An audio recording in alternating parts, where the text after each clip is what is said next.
Jerarquía de los ángeles y los ángeles caídos. Es un poco difícil establecer una jerarquía detallada y precisa del ejército angélico. Esto se debe a las diversas culturas, que los mencionan de manera diferente, aunque coinciden en que hay poca conexión entre ellos.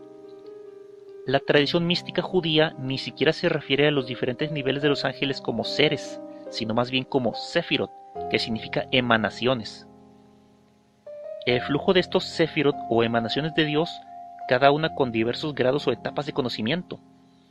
En la angelología islámica más bien hay poca estructura de este ejército, con la mayor parte de los seres sobrenaturales operando de forma independiente para influir en la vida humana en la tierra. La jerarquía angélica más estructurada proviene de la tradición cristiana. Ello se debe a un texto escrito alrededor del siglo V por un místico cristiano y teólogo llamado Dionisio el Areopagita, donde relata haber visto el cielo y los ángeles que lo habitaban. Los eruditos creen que pudo haber escrito los textos místicos sobre la base de algunos de los primeros escritos del Antiguo Testamento. Su texto original fue modificado más tarde por otros teólogos, y después aparece en el libro La Jerarquía Celestial, que es una combinación del pensamiento cristiano primitivo y medieval. De acuerdo con este texto y la posterior Suma Teológica atribuida a Santo Tomás de Aquino, los ángeles se dividen en tres grandes esferas o tríadas, cada una con tres órdenes o coros de ángeles. La primera de ellas son los guardianes del asiento celestial y comprenden los serafines, los querubines y los tronos, o también llamados Ophanim. Estos seres anteriores a la forma humana representan la bondad y la fuerza de Dios. Los querubines, con sus 6 alas juntándolas unas con otras, forman la carroza celestial.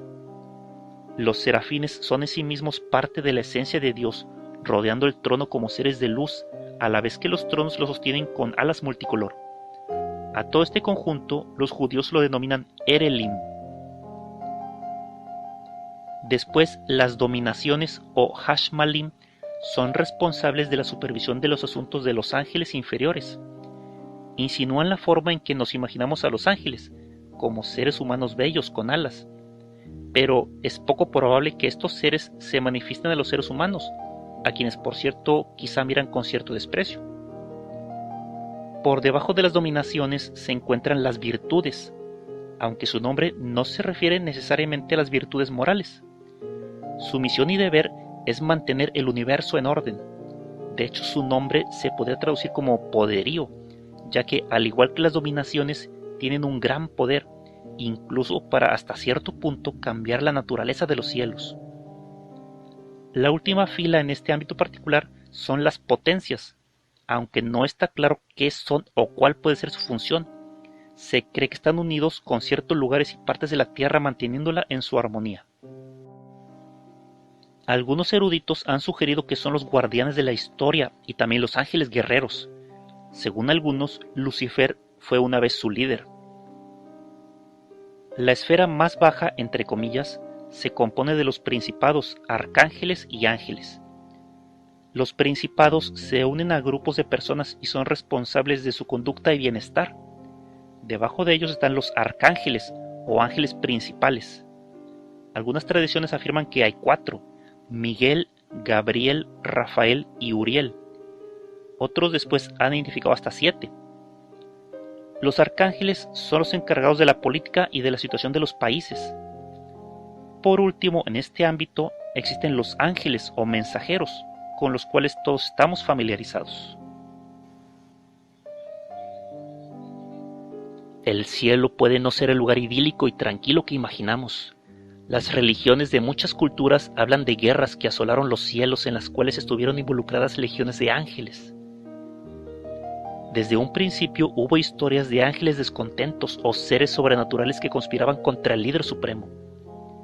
Una de las primeras viene de la mitología sumeria, en la cual un dios llamado Pazuzu conspiró contra el soberano Etana y trató de derrocarlo de su trono en la montaña de los dioses. Por ello, Pazuzu fue arrojado a los abismos más profundos. La fuente de su rebelión parece haber sido su orgullo, ya que Pazuzu se consideraba a sí mismo un gobernante ejemplar en la tierra y también un gran líder. Pazuzu es representado en el arte asirio como el ángel pavo real, aunque también se le considera como un demonio. Es una figura muy contradictoria. A veces aparece como un protector contra los espíritus malignos y a veces él mismo como un espíritu maligno. Hay una historia similar sobre una guerra celestial en las tradiciones judía, islámica y cristiana. En el contexto cristiano hay referencias a una guerra celestial en la Biblia. El escrito más detallado se halla en el Apocalipsis. Describe que la causa que desató la rebelión contra Dios fue la creación del hombre, la creación suprema y a la que Dios amaba por encima de todos. Se requirió por tanto a los ángeles a inclinarse ante los hombres, algo humillante, ya que los consideraban inferiores a ellos. En el folclore cristiano, un ángel llamado Lucifer, junto con un ejército de ángeles descontentos, encabezó la rebelión contra Dios. El enfrentamiento fue largo y cruel, con el arcángel Miguel liderando las fuerzas de Dios contra los rebeldes. Al final, Lucifer fue derrotado y expulsado de los cielos a las tinieblas. Allí estableció su propio reino en oposición al cielo. Se convirtió en Satán, que significa oponente o adversario, y la región que él preside se conoce como el infierno. Hubo algunos ángeles que se negaron a formar parte en el conflicto, silenciando su lealtad a Dios o a Lucifer. No fueron lo bastante buenos para permanecer en el cielo, ni lo bastante malos para ir a las tinieblas. Se les dio un lugar a medio camino entre los dos reinos, la tierra. Estos ángeles con el tiempo se convirtieron en seres fantásticos. En la tradición islámica, el jefe rebelde en una historia similar de una guerra contra Alá fue el ángel Iblis, descrito como un ser de fuego y luz y el principal entre los próximos a Dios. Al estar tan cercano, se puso celoso y rencoroso cuando Alá creó al hombre y más aún cuando le pareció que le amaba mucho más que a los ángeles. ¿Por qué, si no se trata simplemente de una criatura de polvo y saliva?, preguntó Iblis, y lideró una rebelión contra Alá. Sin embargo, fue rápidamente sofocada e Iblis fue desterrado a las cavernas bajo la tierra. En el reino de los ángeles hay varios rangos según su estatus, tal como existen en la sociedad y las instituciones terrenales. Algunos ángeles tienen mayor importancia. Al principio no había problema en la ubicación de los ángeles en la geografía de su mundo celestial. Por ejemplo, algunos seres importantes se situaban al mismo pie del trono celestial. Así podrían conversar más fácilmente con Dios y recibir sus órdenes directamente. Los ángeles más cercanos al trono asumían una posición por encima de los que no lo estaban tanto. Más tarde, cuando las civilizaciones se desarrollaron y guerrearon unas con otras, sofocando rebeliones internas y comandando grandes ejércitos, algunas de estas ideas se transfirieron a historias y leyendas sobre el reino celestial. La noción de los primeros cristianos sobre la guerra en el cielo es un buen ejemplo de ello. 2 ejércitos de ángeles, uno para Dios y el otro para Lucifer, que luchan por el poder. Con la idea de los ejércitos vino la noción de los comandantes y generales. Poco a poco se dio un aspecto algo más militar a los ángeles próximos a Dios. Unos ángeles emergieron como líderes, conocidos como los arcángeles, para distinguirlos de los demás. De todos los ángeles, tal vez Metatrón es el más misterioso. Su nombre no tiene algún significado en concreto, y algunos eruditos han sugerido que se trata simplemente de una combinación de las primeras palabras mágicas. Metatrón no aparece en ningún escrito religioso judío oficial ni en las escrituras cristianas. Se le encuentra en los primeros textos judíos místicos relacionados con el ocultismo o lo sobrenatural. El erudito judío Elisha ben Abuya, que vivió aproximadamente en el 70 después de Cristo, afirmó que vio a Metatrón en una visión del cielo y que era el único ángel al que se le permitía sentarse en presencia de Dios. Todos los demás tienen que ponerse en pie. Conforme a esto, sugiere que Metatrón podía ser casi igual a Yahvé y se sugirió que él fuera el señor menor o el menor tetragramatrón. Algunos pensadores griegos también consideraban que el nombre de Metatrón significaba después o detrás del trono, y que era el ángel que estaba de pie detrás del trono celestial y actuaba como asesor de Dios. Tan fuerte era esta creencia que a Metatrón se le atribuyen algunos milagros realizados por el propio Dios. Por ejemplo, él es el ángel al que se le atribuye transportar al profeta Enoc al cielo, y guiar a los hijos de Israel en sus peregrinaciones en el desierto.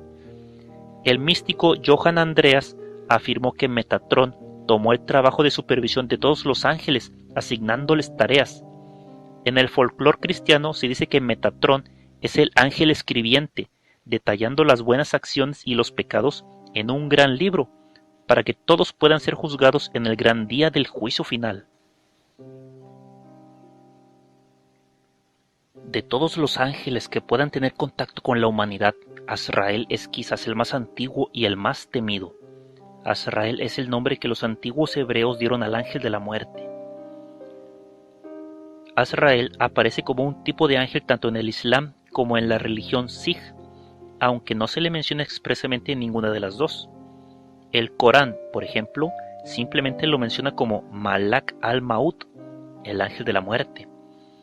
En la angelología cristiana es el ángel que se encarga de recoger las almas de los muertos y las transporta a su recompensa eterna. Algunas tradiciones sostienen que en realidad es el primer ángel que Dios creó de su propio ser y lo asignó al tercer cielo, la esfera del cielo más cercana a la tierra. Su nombre en hebreo significa a quien Dios ayuda. Aunque no se menciona específicamente en la Biblia, Azrael aparece en los escritos semíticos más antiguos, donde se le describe como el siervo más fiel de Dios e incuestionablemente sujeto a la voluntad del Todopoderoso. Los místicos judíos primitivos lo relacionaron con el concepto o encarnación del mal, aunque él mismo no se tiene como un ángel malvado o caído. No hay una descripción general de Azrael, aunque después de todo, ¿cómo se puede describir la idea de la muerte? No obstante, los detalles están presentes en muchas culturas. En una se dice que tiene 4 caras y más de 4000 alas, con un cuerpo compuesto de una serie de ojos y lenguas. Otras veces aparece como un anciano apoyado en un bastón resistente. Otros lo retratan como una sombría figura vestida de oscuro, a veces con una calavera como rostro, símbolo de la muerte, llevando una gran guadaña con la que cosechar o cortar la vida humana, según lo que Dios manda. Este aspecto le ha dado el apodo de la Parca, y como tal aparece en los cómics de ficción y las películas.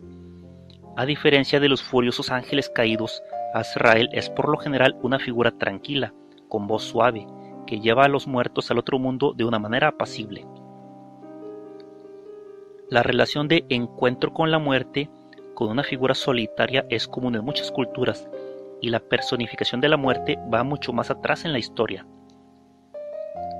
Una de las razones por la que los indios norteamericanos arrancaban el cuero cabelludo de sus enemigos es porque creían que así se podía impedir su resurrección, ya que el recolector sobrenatural de su religión se llevaba las almas a la otra vida levantándolas por el pelo. Así se aseguraban de que las almas de sus enemigos fueran condenadas a vagar sin rumbo por toda la eternidad. Los bereberes de la montaña del Rif en Marruecos se afeitaban la cabeza como símbolo de virilidad. Sin embargo, se aseguraban de llevar un candado, cadena o cuerda en torno a la cabeza para que Azrael pueda levantarlos en el momento de la muerte y llevarlos al paraíso. Aunque es clasificado como un ángel, algunos decían que Azrael tenía orígenes humanos. Incluso se le relacionó con el gran profeta hebreo Esdras. Se contaba que originalmente era un sacerdote íntimamente relacionado con el sacrificio humano y que más tarde fue llamado por Dios para llevar también las almas humanas. Algunos autores informan que los magos antiguos descubrieron que Azrael era el ángel más fácilmente de invocar para ayudarles con su trabajo.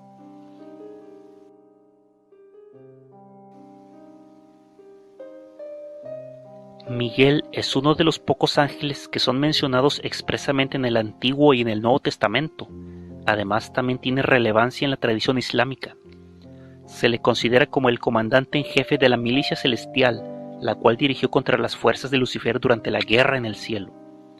En la Biblia se menciona en el libro de Daniel, en el libro de Judas y en el libro del Apocalipsis. En el libro de Daniel aparece como un príncipe soberano de los cielos, que actúa como protector y defensor de los hijos de Israel en la corte celestial. En los textos medievales posteriores se le da el rango de arcángel. En hebreo, el nombre de Miguel significa «quien como Dios», probablemente por considerarlo como una emanación o parte de Dios mismo. De hecho, hay una referencia en el antiguo libro de los Jubileos, según la cual fue Miguel quien le dio a Moisés los 10 mandamientos en el monte Sinaí. Sin embargo, tal vez después del cautiverio babilónico del pueblo de Israel, Miguel se convirtió en una figura distinta, pasando a ser considerado el líder de los ángeles. Se le describe como el más valiente, fiero y noble de los ángeles.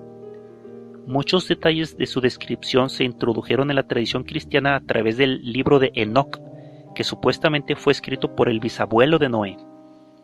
Enoc relata que Miguel, junto con otros ángeles entre los que se encontraban Gabriel, Rafael, Uriel y Suriel, escuchó los gritos de los humanos mientras eran perseguidos por la descendencia gigantesca de los vigilantes, los llamados Nefilim. Miguel suplicó a Dios que le permitiera ayudarles, y ante tal insistencia, Dios le nombró comandante del ejército, que debía eliminar a esos gigantes justo antes de la gran inundación que cubrió la tierra. El enemigo de Miguel fue el arcángel Samael, que fue también uno de los más cercanos a Dios y el que a veces se equipara con Satán. Fue Samael quien desvelaba los pecados de los hijos de Israel, y por ello instó a Dios a destruirlos. Como su defensor, Miguel se puso en contra de Samael, no solo verbalmente, sino también físicamente. Los dos ángeles lucharon, y finalmente Samael fue arrojado al infierno, pero trató de llevarse a Miguel con él aferrándose a sus alas. Pero Miguel fue salvado en el último momento por el mismo Dios. En algún lugar de las entrañas del infierno, Samael sigue a la espera de poder vengarse conspirando contra Miguel. Así, Miguel siguió protegiendo al pueblo de Israel en los principales acontecimientos de su historia. En algunas tradiciones era el ángel que permitió la victoria en Jericó al gran guerrero y profeta Josué.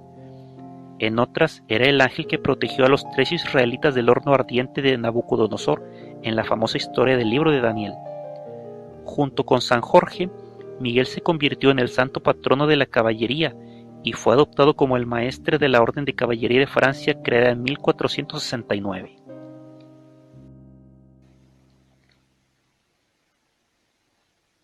El ángel Gabriel es probablemente uno de los primeros ángeles en ser reconocido en la religión hebrea y cristiana. También aparece muy destacado en los escritos islámicos. La primera referencia a Gabriel se encuentra en el libro de Daniel de la Biblia, cuando el ángel se aparece al profeta para darle la sabiduría y el entendimiento respecto a las diversas visiones que el profeta había experimentado. Aunque a Gabriel no se le nombra específicamente, los primeros rabinos creían que este mensajero era Gabriel, y esta idea fue aceptada por los estudiantes de la angelología desde entonces.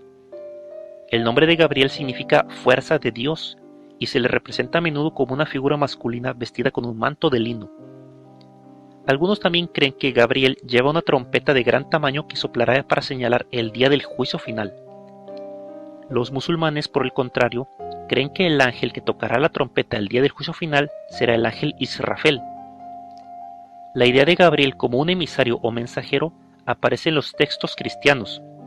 A Gabriel, dirigido por Dios, se le describe como el portador de la predicción del nacimiento de Juan el Bautista, a su madre Isabel, así como el nacimiento de Cristo, a su madre María. Estos relatos, sin embargo, solo aparecen en 2 pasajes en el Evangelio de Lucas y no en los otros 3 evangelios. Sin embargo, de Gabriel se decía que era el mensajero de las comunicaciones exclusivas de Dios, y esto le da un estatus único entre los demás ángeles. También se le atribuye ser el guardián de las Iquisat, o serpientes ardientes, que Dios puede esparcir por el mundo como castigo, en el momento en que la humanidad llegue a ser demasiado pecadora. Con el tiempo, las tradiciones cristianas concedieron el estatus de arcángel a Gabriel, como a Miguel y Rafael, a los que se les ha concedido un día específico en el calendario. A pesar de que no fue reconocida oficialmente por el calendario de la Iglesia hasta 1921, cuando se decidió que fuera el 24 de marzo, aunque más tarde se trasladó al 29 de marzo. Las iglesias anglicanas y episcopales también tienen un día de fiesta para el arcángel, el 29 de septiembre. La Iglesia Ortodoxa Oriental celebra la fiesta de San Gabriel el 8 de noviembre, mientras que la Iglesia de Etiopía lo celebra el 8 de diciembre. En la práctica islámica, la posición de Gabriel es un poco diferente. En este caso, Ibrahim, como Gabriel es conocido, fue interpretado como una extensión y parte del propio Alá. Fue Ibrahim quien reveló el texto y el significado del Corán al profeta Mahoma, en una visión. Fue una visión de la luz intensa la que guió al profeta con una voz fuerte y autoritaria. A la muerte de Mahoma, Ibrahim apareció una vez más para acompañar al espíritu del profeta ante la presencia de Dios. Ibrahim es tratado por los musulmanes como el equivalente al más grande de todos los profetas, y el saludo, la paz sea con él, se repite con frecuencia, cada vez que su nombre es mencionado. Muchos musulmanes creen que Ibrahim vuelve a la tierra cada año durante el Laylat al-Qadr, la noche del destino, que es una de las últimas noches durante la celebración del Ramadán, cuando se cree que el Corán fue revelado por Gabriel. Una opinión distinta sobre este ángel tiene la Iglesia de los Santos de los Últimos Días, que predica que Gabriel es Noé en una forma sobrenatural. Se cree que después de sobrevivir a la gran inundación, el patriarca Noé fue llevado al cielo para ser milagrosamente transformado en Gabriel.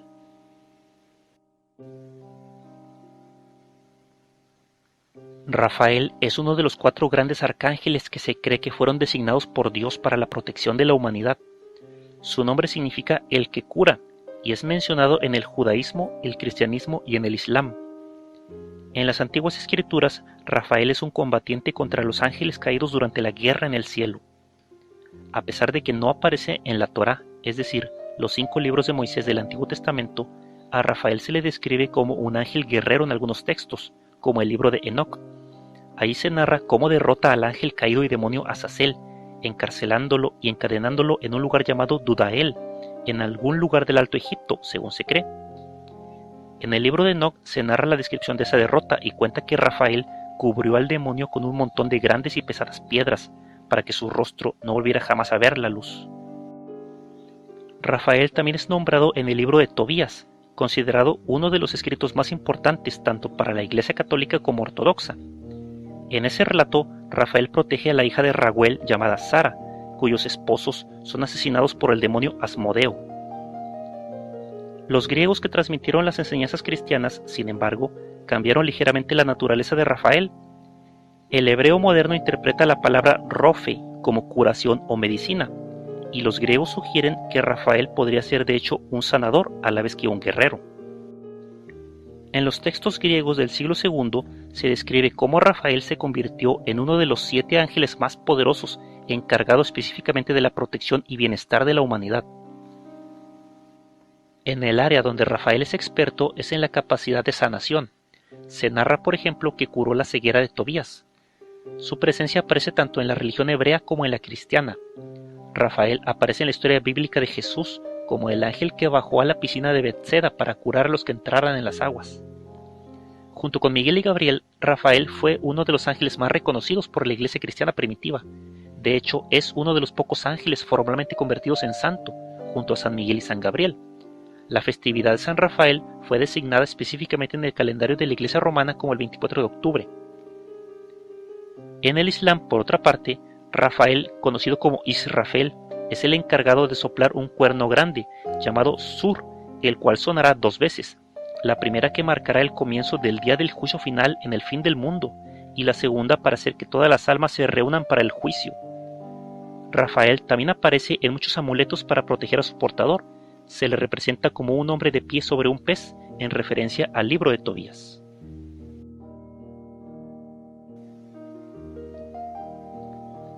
Uriel es generalmente representado como uno de los 4 poderosos arcángeles cuyos nombres aparecen en las tradiciones hebrea y cristiana. Según el rabino Simeón ben Laquish de Tiberíades, ningún ángel poseía un nombre hasta después de la cautividad babilónica del pueblo judío. Tampoco Uriel aparece en ninguno de los antiguos textos hebreos, donde solo mencionan por su nombre a los 2 primeros ángeles, Miguel y Gabriel. En algunos textos posteriores aparece el nombre de Fanuel, y muchos estudiosos opinan que es el mismo ángel que Uriel, que significa la luz de Dios, tal como se le denominará más adelante. Sin embargo, Uriel se menciona en el Antiguo Testamento de Salomón, donde se habla de él junto con otro poderoso arcángel, Sabrael. El nombre de Fanuel, por el contrario, significa el rostro de Dios, y si los 2 son realmente lo mismo, entonces Uriel es el líder de los temibles tronos u Ofanim, los seres sobrenaturales que sirven a los pies de Dios. El libro de Enoc, sin embargo, se refiere a Uriel como el ángel que supervisa el arrepentimiento de los pecadores y se encarga de reconducirlos a la conducta piadosa. Esto es cuestionado por algunos que describen a Uriel como el ángel de la sabiduría y del sentido común que salvaguarda a la humanidad a través del conocimiento y la razón. En un relato bíblico apócrifo, Uriel salvó a Juan el Bautista cuando niño de la masacre de inocentes del rey Herodes.